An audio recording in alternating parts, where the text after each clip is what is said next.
اس کو پڑھو, سمجھو, اس پہ عمل کرنے کی کوشش کرو. جب یہ چیزیں کرو گے تو تمہارا جماعت سے بھی تعلق پیدا ہوگا, کیونکہ جماعت تمہیں کہتی ہے کہ یہ باتیں کرنی چاہیے. تو اللہ سے تعلق پیدا کرنے سے جماعت سے تعلق بڑھے گا, اور جماعت کے تعلق کے لیے تمہیں اللہ سے تعلق بڑھانا پڑے گا. اور یہی خلافت کے ساتھ ہے. خلافت کا مقصد یہی ہے کہ لوگوں کو رہنمائی کرے کہ ان کا اللہ سے کس طرح تعلق ہونا چاہیے, اور اس کے لیے نصیحتیں کرتے رہتے ہیں. وقت کرتا رہتا ہوں میں, کبھی خدا والے کے اجتماع پہ میری تقریریں جلسوں پہ سنتے رہنا, اس میں نیکی کی بات ہی کہتا ہوں نا, اس پہ عمل کر لو. تو اور اللہ سے دعا کرو کہ ہمیں عمل کی توفیق ملے, تو پھر اللہ تعالیٰ توفیق دیتا ہے اور اس کو تم بہتر کر سکتے ہو.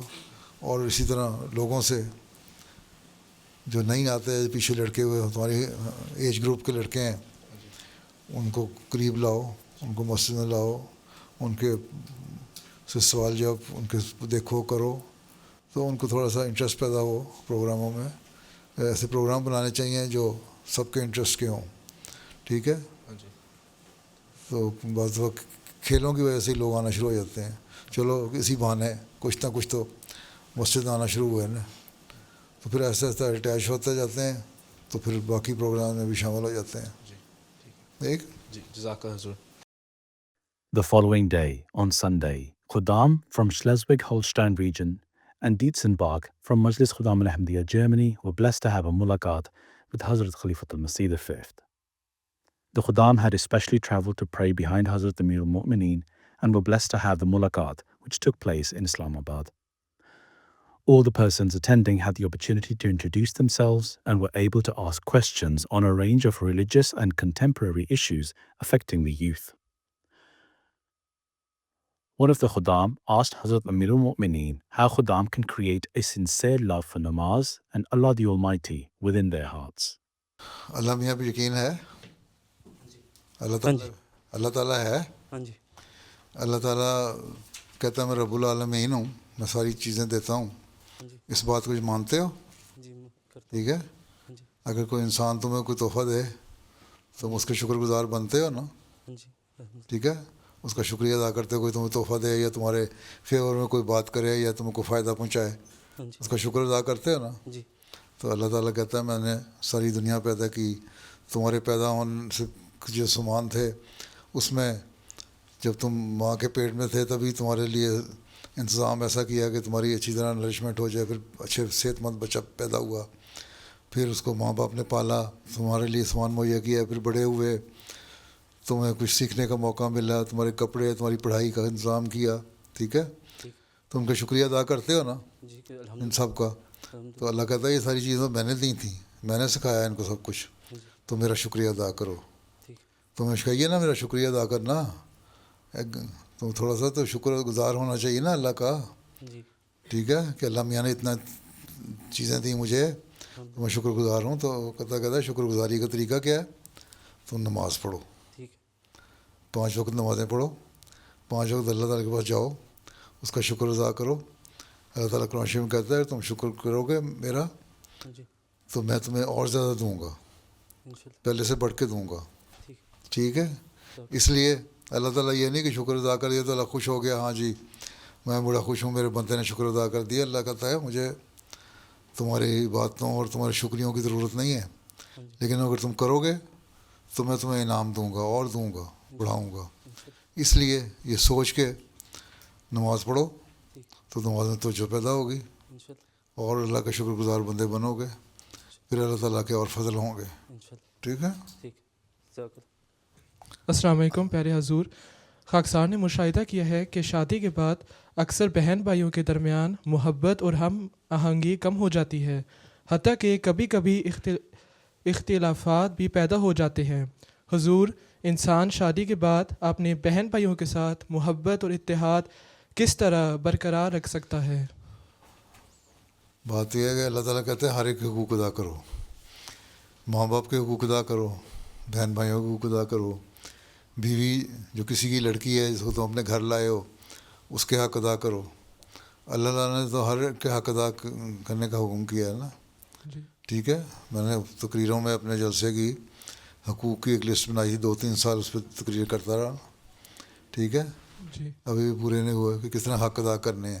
اگر انسان یہ سوچے کہ میں نے ہر ایک کا حق ادا کرنا ہے تو اختلاف پیدا نہیں ہوتے. دوسرے یہ کہ دعا کرو کہ اللہ تعالیٰ ہمارے اندر محبت اور پیار پیدا کرے جو کبھی ختم نہ ہونے والا ہو. ہیں جی ایسا پیار ہونا چاہیے, محبت ہونی چاہیے تاکہ بہن بھائیوں کے حق ادا بہن بھائیوں کو بھی چاہیے کہ ان کو ریئلائز کرنا چاہیے کہ تم شادی شدہ ہو, تمہاری بیوی آئی ہے تو اس کو ایڈجسٹ کس طرح کرنا ہے. جو بیوی آنے والی ہے اس کو بھی خیال ہونا چاہیے کہ میں نے اپنے سسرال میں جا کے کس طرح ایڈجسٹ کرنا ہے. تمہیں بھی خیال ہونا چاہیے کہ تم نے بیوی کے حق کو کس طرح ادا کرنا ہے اور اپنے گھر والوں کے حق کو ادا کرنا ہے. تم عقل مند ہو خود تو نہیں لڑائی ہوگی, اگر بیوقوف ہو تو لڑائیاں ہوتی رہیں گی. ٹھیک ہے, اپنی عقل کو بڑھاؤ, اپنے جذبات کو کنٹرول میں رکھو اور اچھے اخلاق دکھانے کی کوشش کرو, اور نماز میں دعا بھی کیا کرو اس کے لیے, تو اللہ فضل کرتا ہے.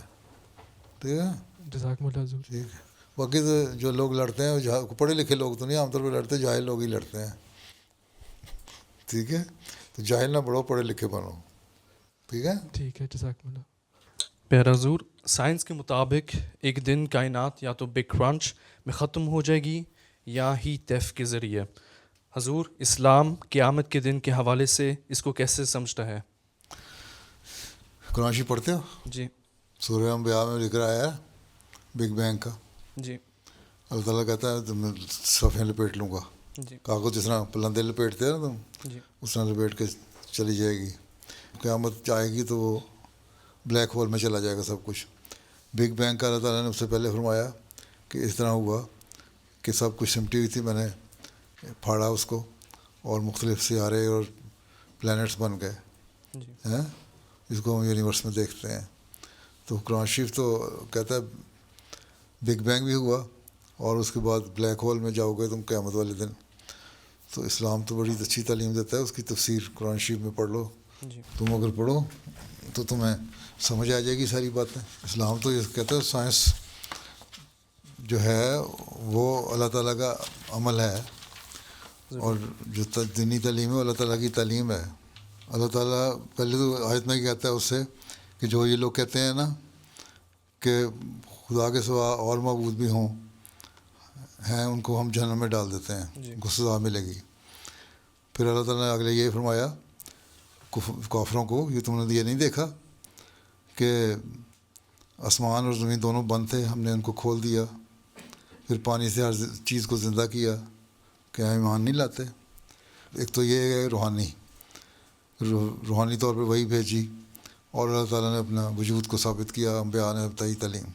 دوسرا یہ ہے کہ سائنسی طور پر کہ یہ چیز بند تھی, اس کو پھر اللہ تعالیٰ نے پھاڑا اور مختلف پلانٹس بن گئے اور وجود میں آیا دنیا. ٹھیک ہے, اور پھر پانی سے انسان پانی کے بغیر زندہ نہیں رہ سکتا, پانی کی بھی تعریف کر دیا آگے. ٹھیک ہے, اسی طرح بلیک ہول میں جانے کے بارے میں اسی صورت کے آخر میں لکھا ہے کہ ہم آسمان کو اس طرح لپیٹ دیں گے جس طرح رجسٹر یا کاغذ لپیٹے جاتے ہیں, اور جس طرح ہم نے تمہاری پہلی دفعہ پیدائش کی تھی, پہلی دفعہ ہم نے دنیا بنائی تھی, کائنات بنائی تھی, پلانٹس بنائے تھے, اس طرح پھر ایک اور جب ایک بلیک ہول میں چلے جاؤ گے پھر ایک اور بگ بینگ ہوگا, پھر دوبارہ ایک نئی دنیا بنے گی.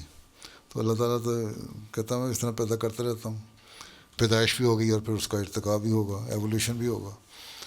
تو اللہ تعالیٰ تو یہ سب بتا دیتا ہے. قرآن میں تو ذکر ہے. میں نے آسٹریلیا میں ہم بیٹھے ہوئے تھے, وہاں میرے ساتھ ایک کیتھولک یا کوئی اور عیسائی تھا, بڑا ان کا پادری تھا, وہ بھی بیٹھا ہوا تھا, بائبل کی باتیں کر رہا تھا کہ سائنس جو ہے وہ مذہب سے کے ساتھ نہیں ہوتی. میں نے کہا سائنس اور مذہب ایک چیز ہے.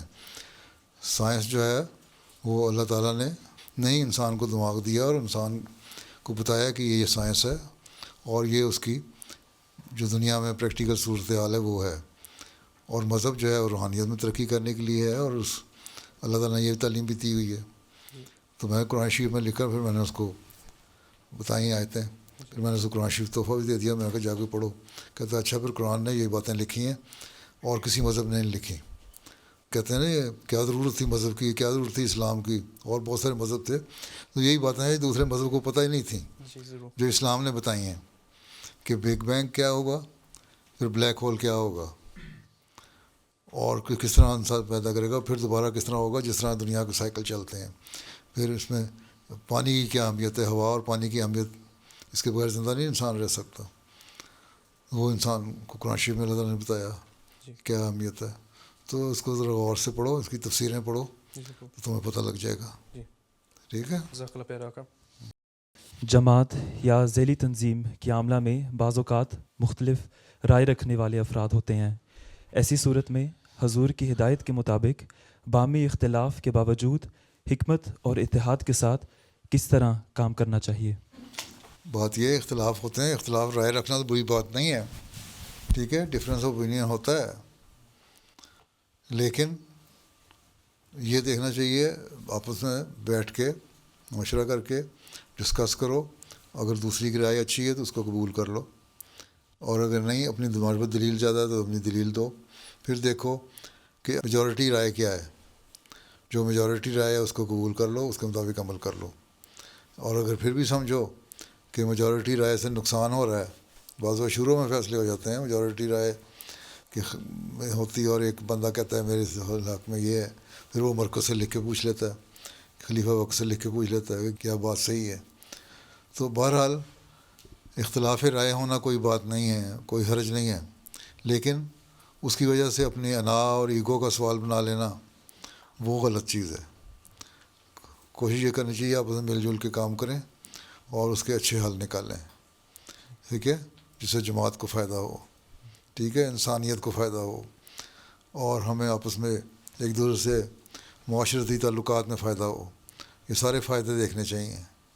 ٹھیک ہے جی ٹھیک ہے, جزاک اللہ حضور. اسرائیل اور حماس کے درمیان حالیہ جنگ بندی کے بارے میں حضور کا کیا خیال ہے, اور مشرق وسطیٰ کے مستقبل کے متعلق حضور کیا ارشاد فرماتے ہیں؟ ان کو خود ابھی احساس پیدا ہونے لگ گیا کہ اسرائیل نہیں مانے گا, وہ دوڑ لگاتا ہی رہے گا.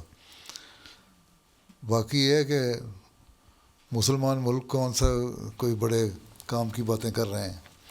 اگر ان میں ایمان ہو, ان میں ایک قوت ہو پیدا, وہ ہے نہیں. ہر ایک کو اپنے اپنے ویسٹرن انٹرسٹ چاہیے. تو یہ تو ان کا ٹارگٹ ہی یہی ہے کہ فلسطینیوں کو ختم کرنا ہے. جرنلسٹ میں لکھا ہے کہ جو ظلم ہوا ہے نا اس فلسطینیوں پہ, اس میں 60 ملک شامل ہیں. کہتا ہے یورپ اور امریکہ تو شامل ہیں ہی ہیں, عرب ملک بھی شامل ہیں.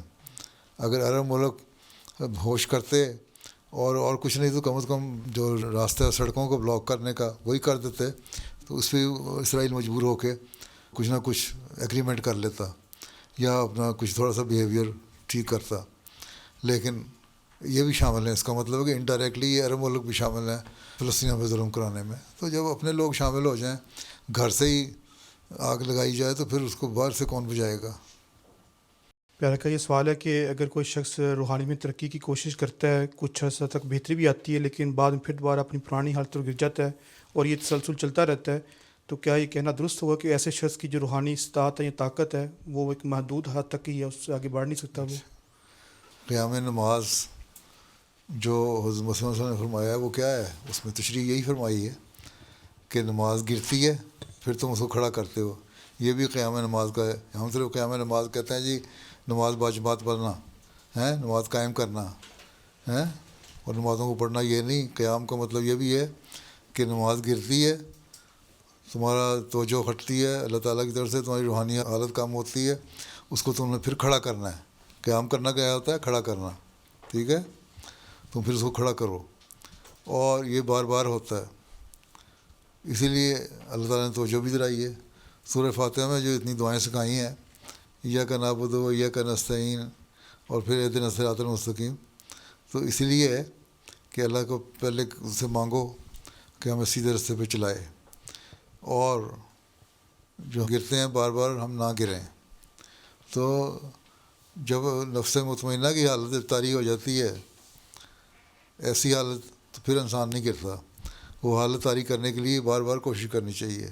تو نفس لوامہ سے نفس مطمئنہ کی طرف بھی جانا چاہیے نا. پھر جب تم گرتے ہو تو ملامت کرتا ہے نا دل کیونکہ وہ میری نماز صحیح ادا نہیں ہوا ہے، میری روحانی حالت میں کمی ہو گئی، یہی لوامہ ہے. ٹھیک ہے، اب اس کو بہتر کرنے کے لیے دعا کرو، نفل پڑھو. دنیا کے جو چکا چوند ہے، جو چمک ہے، اس سے پرے ہٹو. دنیا کے جو غلط قسم کے جو توجہ ہے یا ترجیحات ہیں ان سے بچ کے رہو. تو پھر اللہ تعالیٰ سے مانگو دعا، تو اللہ تعالیٰ قبول بھی کرتا ہے. تو یہ تو مستقل ہے. اسی استغفار کے بارے میں بھی تم پڑھا نا، استغفار کے بارے میں کبھی پڑھا ہوگا مسلم صاحب کو، میں بھی دے چکا ہوں کئی، کہ استغفار بھی اسی لیے ہے کہ آئندہ گناہوں سے بھی اللہ تعالیٰ بچائے اور روحانی حالت جو ہے اس کو گرنے سے بچائے. تو یہ استغفار بھی ضروری اس لیے ہے. اس لیے کہتے ہیں نا استغفار زیادہ کرو. تبھی میں نے جماعت کو پچھلی تاریخ بھی کی تھی نا، استغفار زیادہ کرو، درود پڑھو، استغفار پڑھو. ٹھیک ہے، تو اسی سے بہتر ہوگی حالت. یہ کہنا کہ جی اللہ تعالیٰ کی یہی مرضی ہے کہ ہم یہیں رہیں، یہ غلط ہے. اللہ کی یہ مرضی نہیں، اللہ کی مرضی ہے تمہارا بلند مقام ہو، اور اللہ تعالیٰ نے اس کے لیے تمہیں حکم دیا ہے. والذین جاہدوا فینا، جو لوگ ہمارے راستے میں جہاد کرتے ہیں، پھر وہی لوگ کامیاب بھی ہوتے ہیں. جہاد کرنے کا مطلب یہی ہے کہ بہت زیادہ کوشش کرنی پڑتی ہے، پھر اللہ تعالیٰ ان کو صحیح راستے پہ چلاتا ہے. ٹھیک ہے جی. تو یہ کوشش ہونی چاہیے. یہی بتایا کرو، تھک کے بیٹھنا نہیں ہے. کہیں نہیں اللہ میاں نے کہا تھک کے بیٹھ جاؤ. ہاں باقی اللہ تعالیٰ مہربان ہے. اللہ تعالیٰ کہتا ہے تم ایک نیکی کرتے ہو میں تمہیں 10 گنا اس کا اجر دیتا ہوں، گناہ کرتے ہو، برائی کرتے ہو، اس کا اس کے برابر گناہ ہے. تو اس کا مطلب ہے دوسرے لفظوں میں کہ اگر ہر گناہ کے بعد اگر آدمی نیکی کر لے تو گناہ تو ختم ہو گیا. تو اس لیے سمجھاؤ کہ اللہ سے تعلق رکھو گے، مستقل کوشش کرو گے تو اللہ تعالیٰ پھر گرنے نہیں دیتا، ثواب بھی دیتا ہے. تو روحانی حالت میں اوپر نیچے اتار چڑھاؤ تو آتے رہتے ہیں. آج کے دور میں سوشل میڈیا اور دنیاوی مصروفیات انسان کو دین سے غافل کر دیتی ہیں. ایسے حالات میں میں بطور خادم اپنے آپ کو اللہ تعالیٰ اور دین سے مضبوط تعلق میں کیسے قائم رکھ سکتا ہوں؟ نہ دیکھو سوشل میڈیا ہے، کیوں جاتے ہو اس میں؟ ہر ایک سائٹ پہ کیوں چلے جاتے ہو؟ صرف دنیاوی خبریں دیکھنے کے لیے یا علمی باتیں دیکھنے کے لیے تو سوشل میڈیا پہ جاؤ. ہر قسم کی فضول چیز دیکھنے کے لیے نہ جاؤ سوشل میڈیا پہ. بکواس ہوتی ہے بہت ساری، اس بکواس کو سننے کی ضرورت کیا ہے؟ ٹھیک ہے، اس لیے بچو. یہی ہے وہی استغفار کی بات میں نے کی ہے. استغفار کیا کرو زیادہ، اللہ تعالیٰ سے نمازوں میں دعا کرو، اور یہ اس بات پہ ڈٹرمنٹ ہو جاؤ اور بڑا پکا ارادہ، مضبوط ارادہ ہو کہ ہم نے نماز کے وقت میں نہ ٹی وی دیکھنا ہے، نہ سوشل میڈیا دیکھنا ہے، نہ اور دنیاوی باتوں میں دلچسپی لینی ہے. ٹھیک ہے، تو جب اس طرح کرو گے تو دین کو دنیا میں مقدم رکھنے کا عہد کرتے ہو نا، تو یہی وہ عہد ہے. دین کو دنیا میں مقدم کرنے کی سب سے بڑی ضروری تو نماز ہے نا. اللہ تعالیٰ نے تو نماز کا ہی حکم دیا نا، عبادت کا حکم دیا ہے. حضرت صلی اللہ علیہ وسلم نے فرمایا جو سب سے پہلا سوال قیامت والے دن انسان سے پوچھا جائے گا یہی ہوگا کہ تم نے نمازیں پڑھتے تھے؟ تو وہ کہتا کہ نہیں، جھوٹ تو بول نہیں سکتے اللہ کے آگے. کہتا کہ ہاں جی غلطی ہو گئی. غلطی ہو گئی تو پھر سزا ہے. ٹھیک، تو اس لیے اپنی نمازوں کی حفاظت کرو. ٹھیک ہے، ٹھیک ہے، جزاکم اللہ. اور جب نمازوں کی حفاظت کرو گے، ساتھ استغفار کر رہے ہوگے، سوشل میڈیا پہ عقل سے استعمال کرتے ہوئے اس کو دیکھو گے صحیح باتیں، تو بچے رہو گے. ایک لنک کھولتے ہو سوشل میڈیا کا تو نیچے ایک لسٹ آ جاتی ہے، اور بےہودہ قسم کے پروگرام آ جاتے ہیں. بعض دفعہ بچوں کے پروگرام ٹی وی پہ آ رہے ہوتے ہیں، اس میں اشتہار لگا دیتے ہیں بےہودہ. ٹھیک ہے، اس سے بچوں کے پہلی ذہن جو ہیں پلیوٹ ہو رہے ہوتے ہیں، زہر آلود ہو رہے ہوتے ہیں، پوائزن ہو رہے ہوتے ہیں. تو بچوں کو بھی نگرانی رکھنی چاہیے. تم تو خود بچے ہو ابھی، جب تمہارے بچے ہو جائیں گے تو نگرانی رکھنا. اس کو پتہ نہیں AI کیا کچھ کرتب دکھا دے گی اس تمہارے آتے تک. تو اس لیے بچ کے رہو، نمازیں پڑھو، دعائیں کرو، اور ان چیزوں کو ایک حد تک استعمال کرو، فائدے کے لیے استعمال کرو. جہاں نقصان دیکھو وہاں چھوڑ دو. As the mulaqat concluded, the Khuddam had the opportunity to have a photo with Hazrat Amir al-Mu'mineen. The Khuddam also received the gift of pens. On Monday, Ernest Imamovich, mayor of the city of Gorazde in Bosnia, had the honor of meeting Hazrat Khalifatul Masih V. During the meeting, which took place in Islamabad, the mayor mentioned that some muftis show prejudice against Ahmadi Muslims in Bosnia. Even our muftis don't have any in-depth knowledge about us. They only believe in hearsay. Whatever the people say, they think they are right. And what the Pakistani mullah or other people who are against us are speaking against us, they just believe in it. So ask them to just have discussion with it. And we should all have good relation. No matter what type of sect you hold in Islam, there are quite a number of sects in Islam even. So we should also all sit together and amicably solve our problems, or at least work together for the betterment of the country. The mayor expressed how before the meeting he was deliberating over what kind of topics he can discuss with Hazrat Amir al-Mu'mineen. We are simple people, we can talk anything we like. Huh? The mayor also asked what Hazrat Amir al-Mu'mineen can envision for the future of world affairs. You can see the rift between the countries and the blocs is increasing, escalating. Although there is already world war, because different countries are fighting with each other. But there can be a big world war in next few years, if not this year. So the conditions are very critical, very dangerous. And if we did not realize what we are doing and where we are going, then we cannot control. Because now the rightist people have started taking lead in their countries. Right wing in Germany, right wing in UK, right wing in France, everywhere number of right wing is increasing. So you just pray, Allah give them sense. They realize their responsibility, otherwise the result will be very unbearable for the countries, even your generations will suffer. This is why I say you should have good relation with your neighbors. Eastern European countries should make a bloc.